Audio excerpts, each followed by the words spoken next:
Kondisi Amar terakhir saya ketemu dia itu kan hari Selasa menjelang sidang ini.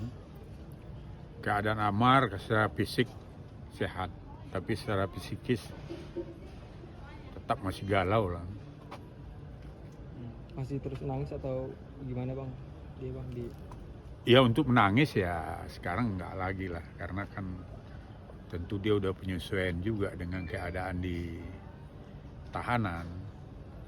Apalagi sekarang dia kan lebih banyak lari ke agama, sholatnya nggak tinggal, baca Al-Quran, berzikir, kemudian tahajud juga, dan puasa Senin Kemis juga.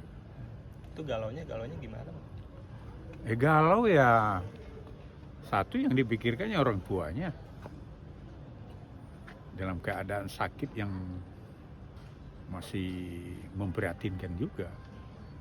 Dan kedua, masalah sidang perceraiannya hasilnya nanti apa, ya pasti dipikirkannya juga. Yang ketiga masih anak-anaknya yang baru dia pulang dari tahanan, dulu dia menyelesaikan hukuman, baru beberapa hari dengan anaknya, baru sebulan, terus sudah berpisah lagi. Sampai sekarang nggak pernah ketemu. Dan kita sangat disayangkan juga. Harusnya kan ya Iris sebagai istri ya, kan sekarang Iris masih sebagai istri yang sah. Harusnya kan menyinggung Amar juga secara kemanusiaan lah, secara silaturahmi Islam. Mungkin dengan bawa anaknya, karena kerinduan dia sama anaknya itu udah beberapa kali kami ketemu di tahanan, yang terakhir juga Selasa itu masih dia rindu sama anaknya. harus lu belum jenguk bang? Ya kan saya udah ngomong tadi, berarti kan belum menjenguk. Udah coba Kalau jenguk kan nggak mungkin saya ngomong itu ya. Udah coba dikomunikasikan ke Mbak Ibel gitu, kenapa nggak coba datang jenguk ngajakin anak-anak? Ya kalau itu sebenarnya kan tidak perlu saya komunikasikan.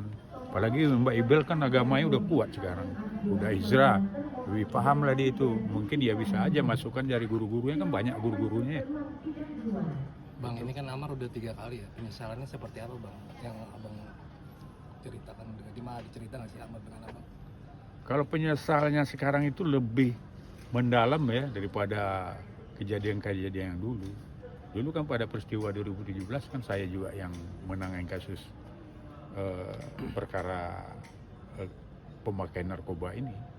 Nah di situ dulu kan tidak semendalam ini. Mungkin pada waktu itu dia kan masih ya belum menikah, belum punya anak, dan kondisi fisik ayahnya waktu itu masih segar, sehat. Nah sekarang kan memang dia sangat terpukul sekali karena musibah ini kan sangat berat lah, dan dia sangat menyesal karena penyesalnya itu kan bukanlah masalah Iris juga, tapi menyesalnya itu karena ini menyangkut dengan pribadinya juga, dirinya sendiri, kemudian bisnisnya, kemudian anaknya.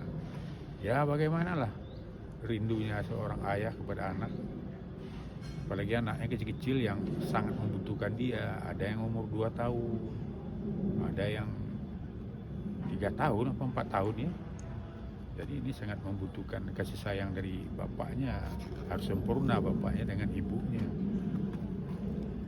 Pengajuan rehab gimana? Hah? Pengajuan rehab gimana?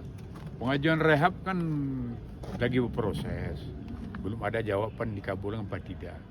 Ya tentu sekarang ini nggak seperti dulu ya. Ini kan yang udah ketiga kalinya, tentu pertimbangannya akan ketat, prosesnya akan teliti betul. Karena apa? Kejadian yang 3 kali ini juga kan ada yang sangat kita sayangkan juga. Karena apa? Ini kan juga keteledoran BNN juga. Karena BNN harusnya orang ya, namanya seperti orang operasi. Orang operasi itu kan begitu selesai operasi kan tidak bisa dilepas begitu aja. Itu kan harusnya dia harus ya minimal kalau orang sakit itu ya harus berobat jalan dulu ke klinik dokternya. Nah ini kan juga saya udah himbau juga nih melalui media juga, harusnya BNN supaya orang-orang ini betul sembuh, selesai rehabilitasi, ya diwajibkan melapor selalu ke kliniknya BNN supaya dia orangnya tetap diawasi. Kalau enggak, ini kan akan jadi korban-korban lagi nantinya, ya bergaul lagi dengan lingkungan itu.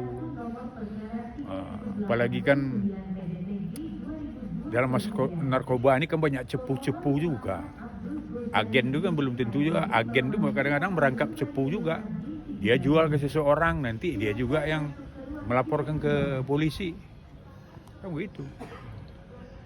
Bang, tapi dari segi ekonomi berarti Amar Zoni sekarang terpuruk nggak sih? Aset-asetnya banyak. Ya pastilah, kalau terpuruk secara ekonomi, secara logika pastilah. Tapi tidak juga. Jadi sebenarnya gini, saya ya ini kadang kekuasaan Tuhan juga ya. Saya menangani Amar ini, dia dalam tahanan ternyata rezekinya ada juga. Ada orang, dia tidak diperhatikan oleh keluarga, istrinya. Ternyata banyak orang simpati juga yang datang membantu dia, membantu biayanya di dalam, membantu makanan, malah mengasihkan baju. Itu fine-nya. Itu melalui saya, dia pertama nelpon saya. Pak John memang kuasa hukumnya. Betul, saya bilang, saya kuasa hukumnya. Pak John, kami ini fan-nya, ingin membantu Amar, baik moral dan material. Ya, saya bilang kalau masalah membantu itu kan bukan urusan dengan pengacara. Lebih bagus langsung aja, saya bilang. Nah, ternyata saya hubungkan, ngomong sama Amar pada waktu saya nengok tahanan berhubungan. Ya ternyata Amar dibantu baik moral dan material. Tapi sejauh ini teman sama artis ada yang bantu nggak? Bantu. Siapa Itu itu? Christopher Dian ya, kalau nggak salah. Siapa? Christopher apa nama itu? Christian ya. Christian Christian yang dulu sama main film di apa sama dia? Sugiono. Hah? Yang dia sama main film Manusia Harimau nggak salah. Yang agak hitam manis ya. Itu sering. Jadi sebenarnya ya sebanyak yang meninggalkan dia, ada juga yang kawan-kawan setia dan fan-fan dia yang menjenguk dia. Malah ada, saya tidak sebutkan nama, persatuan penggemar Amar ini yang ibaratnya minta izin ke saya untuk menggalang dana untuk membantu Amar. Ya cuma saya bilang ini kan tidaklah porsi saya kan cuma PH. Kalau itu porsinya, kalau Anda mau membantu ya silakan aja ke Amar langsung. Karena kan Amar walaupun ditahanan kan tetap aja diberi kesempatan untuk menerima tamu. Kan ada jam bertamu itu kan ada dalam seminggu 2 kali. Jadi di sana dia tidak kekurangan makanan. Kemudian juga banyak simpatisan yang datang sama dia di sana. Fan lah. Kalau simpatisan kan beda lagi. Kalau fan kan dia orang yang penggemarnya Amar. Kalau dari keluarganya siapa aja nih? Keluarganya udah semua nengok, terkecuali bapaknya, karena bapaknya sakit. Bang, Amar masih suka